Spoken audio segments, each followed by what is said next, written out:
Part 2। विवेक अपना कटा हुआ सर देखकर रोने लगता और बोलता है, क्या है यह, क्या हो रहा है हमारे साथ। जवाब तो हमारे हलक से भी नहीं निकल रही थी, लेकिन हमने कहा, विवेक, कोई हमारे साथ बहुत बड़ा छलावा कर रहा है, ऐसा लगता है, पर हमें इसके झांसे में आना नहीं है।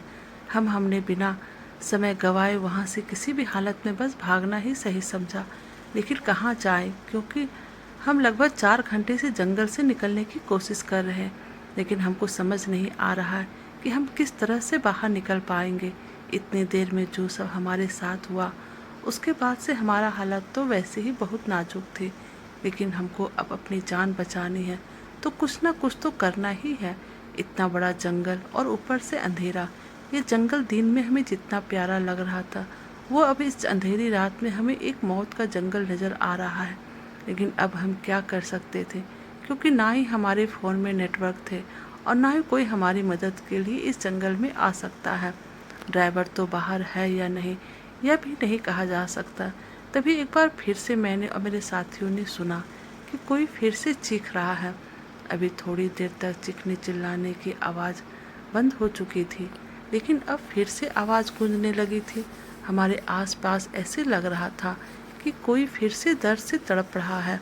अब मेरे पैरों के नीचे से मानो जमीन निकल गई हो, क्योंकि अभी तक विवेक की आवाज़ आ रही थी, पर अब हम चारों ने सुना वो आवाज़ दिनेश की थी, और दिनेश जैसे आने वाली आवाज़ भी बार बार यही कह रही थी, अरे मुझे लेकर चलो भाई, लोगों मुझे क्यों छोड़कर जा रहे हो। और ऐसा लग रहा था जैसे वो रो रहा था और तड़प रहा था, पर दिनेश भी हमारे साथ ही था। यह आखिर कैसे हो सकता है। और हम मन ही मन भगवान से कह रहे थे, भगवान आज हम कहाँ फंस गए। लेकिन अब हम भाग नहीं रहे थे, क्योंकि हम पहले से ही भाग भाग कर थक चुके थे। इसलिए अब हम बस चल रहे थे और लगातार चल रहे थे। लेकिन अब वो आवाज़ जो दिनेश की जैसी लग रही थी, वो अब ऐसा लग रहा था जंगल के आगे से भी आ रही है और पीछे से भी। दोस्तों, आज मैं आपको अपनी यह कहानी बता तो रहा हूँ, लेकिन सच बताऊँ तो उस दिन ऐसा लग रहा था बस आज हमारी ज़िंदगी का आखिरी दिन है। तभी हमको एक बड़ा झटका और लगा, क्योंकि दिनेश और अनिरुद्ध थोड़ा पीछे चल रहे थे और मैं और विवेक थोड़ा सा आगे। तभी मेरे फ़ोन की लाइट सामने किसी चीज़ पर पड़ी। थोड़ा ध्यान से देखा तो सामने अब की बार दिनेश का कटा हुआ सिर रखा था। उसको देखकर ऐसा लग रहा था कि अभी अभी कटा हो, क्योंकि खून साफ साफ बहता हुआ दिख रहा था। अब हमारी हालत ऐसी थी कि हम अब कुछ समझ में नहीं पा रहे थे कहाँ जाएं। पीछे लौट नहीं सकते थे, क्योंकि आगे से ही रास्ता हो सकता था बाहर निकलने का।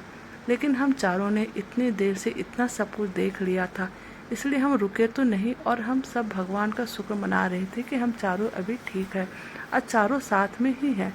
लेकिन इस बार भी जब से हमने दिनेश के जैसे कटा हुआ सिर देखा, उसके बाद से फिर से चीखने चिल्लाने की आवाज़ बंद हो चुकी थी। हम चारों बस किसी तरह से निकलने की कोशिश में थे, और घड़ी में अब समय के 12 बज चुका था। तभी मुझे और विवेक को ऐसा लगा किसी ने एकदम से हमें धक्का देकर साइड कर दिया, और अनिरुद्ध और दिनेश को भी ऐसा लगा, और ऐसा लग रहा था कोई किसी को घसीटता हुआ हमारे बगल से लेकर जा रहा, पर जो घसीट रहा था वो दिख नहीं रहा था। तभी मैंने उस पर लाइट मारी तो जो घसीट कर ले जा रहा था उसका चेहरा तो नहीं दिखा, पर जिसको घसीट कर ले जा रहा था उसका चेहरा साफ दिखाई दिया। उसका चेहरा बिल्कुल अनिरुद्ध के जैसा था। यह मेरे लिए एक सदमे से कम नहीं था। उस समय हम चारों ही सोच रहे थे, भगवान, यह कोई गहरा सपना हो और अब हम बस नींद से जाग जाएं। अब ऐसा लग रहा था जैसे अनिरुद्ध तड़पता हुआ कह रहा है, बचाओ मुझे, बचाओ विवेक, बचाओ मुझे। वो हम तीनों का नाम बार बार ले रहा था, लेकिन अनिरुद्ध तो हमारे साथ था। अब यह स्थिति बहुत नाजुक मोड़ पर थी, क्योंकि हम चारों ने एक के बाद एक ऐसी घटनाएं देखी। पहले विवेक की तड़पने की आवाज़, फिर उसका कटा हुआ सिर का पेड़ से गिरना, और उसके बाद दिनेश का कटा हुआ सिर हमें रास्ते में मिलना, और अब अनिरुद्ध जैसा ही को घसीटते हुए ले जा रहा था। ऐसा दृश्य देखना, यह तो हम चारों को पता चल चुका था कि जंगल में जो हो रहा है वो कोई ना कोई छलावा है। अब हम यही सोच रहे थे कि पता नहीं हम बच कर जाएंगे या नहीं, लेकिन हम वहाँ रुके नहीं। हमने कहा, मरेंगे या फिर निकलेंगे यहाँ से। तभी ऐसा लगा कि जंगल में एक तूफान सा उठने लगा। अक्सर जंगल में पेड़ पौधों की आवाज़ आती ही रहती थी, लेकिन उस समय ऐसा लग रहा था कि तूफान बिल्कुल हमारी तरफ से होकर गुजर रहा है, और उस समय तूफान की आवाज़ बहुत तेज लग रही थी। अंधेरी रात थी और हमने अपने अपने हाथों में फ्लैश लाइट ले रखी थी। लेकिन तभी वहाँ पूरे में धूल धूल सी होने लगी और तभी ऐसा लगा किसी ने मुझे धक्का दे दिया और मैं नीचे की तरफ खाई में गिरता जा रहा था। मुझे साफ साफ नज़र आ रहा था कि मैं नीचे की तरफ गिर रहा हूँ और चीख रहा हूँ, पर एकदम से सब बंद हो गया। मैं शायद उस खाई में गिरकर बेहोश हो गया होगा, क्योंकि मैं खाई में बहुत नीचे गिरा था। तभी ऐसा लगा मुझे किसी ने नींद से जगाया और बार बार यह कह रहा था, विशाल उठो उठो। मेरी आंखें खुली तो मैं एक चट्टान के नीचे दबा हुआ था और मेरे पास विवेक खड़ा था। तभी विवेक ने मुझे बताया, विशाल तुम ऊपर से नीचे गिर गए थे। मैंने उसकी बात सुनकर कहा, वह दोनों कहाँ हैं? विवेक ने मुझे बताते हुए कहा, अनिरुद्ध और दिनेश बाहर टैक्सी में बैठे हैं। रास्ता हमको मिल गया है। हम रास्ते के करीब ही थे कि तुम नीचे गिर गए। मैं भगवान से बहुत शुक्र मना रहा था कि चलो कम से कम हमें रास्ता मिला और हम जंगल से बाहर निकल जाएंगे। तब विवेक ने मुझे थोड़ा संभाला और अपने साथ बाहर ले जाने लगा। विवेक थोड़ा आगे चल रहा था और मैं उसके पीछे था।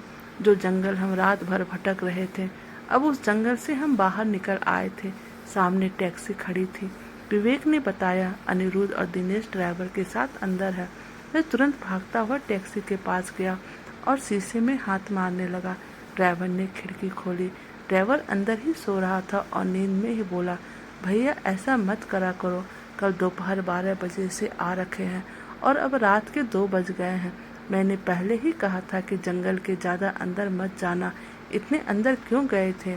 मैं अभी तक घर नहीं गया। बताओ, अभी तक आप लोगों के चक्कर से बिना रुके ही ड्राइवर अपनी बात बोल रहा था और तभी उसने मुझसे कहा, बाकी 3 लोग कहाँ हैं? अब मैं नहीं रुकूंगा। मैंने कहा, 2 जने अंदर है और विवेक मेरे पीछे हैं। ड्राइवर ने मुझे हैरानी भरी नज़रों से देखते हुए कहा, पागल मत बनाओ। एक तो तुम्हारे चक्कर से मैं रात भर बाहर गाड़ी में बैठा रहा। कहाँ है वो तीनों? ड्राइवर की बात सुनकर मैंने गाड़ी के अंदर देखा तो गाड़ी में कोई नहीं था। मैं फिर तुरंत पीछे देखा तो विवेक भी पीछे नहीं था। मैंने ड्राइवर से कहा, अभी तो मेरे साथ आया था, तुमने देखा क्या जो मेरे पीछे था? वो कहाँ गया? वह और पहले से भी 2 लोग आए थे, वो कहाँ गए? ड्राइवर ने मेरी बात सुनकर कहा, भाई रात में तुमने ज़्यादा तो नहीं पी ली शराब वगैरह? लेकिन ड्राइवर जवाब सुनकर अब मैं घबरा गया था, क्योंकि ना ही विवेक था और ना ही पीछे और ना ही अनिरुद्ध, ना दिनेश गाड़ी में था। उसके बाद मैंने ड्राइवर को अपनी सारी बात बताना शुरू करी। मेरी सारी बात सुनने के बाद और उसने कहा, भैया मैंने पहले ही कहा था आपको, यह जंगल ज़्यादा ठीक नहीं है।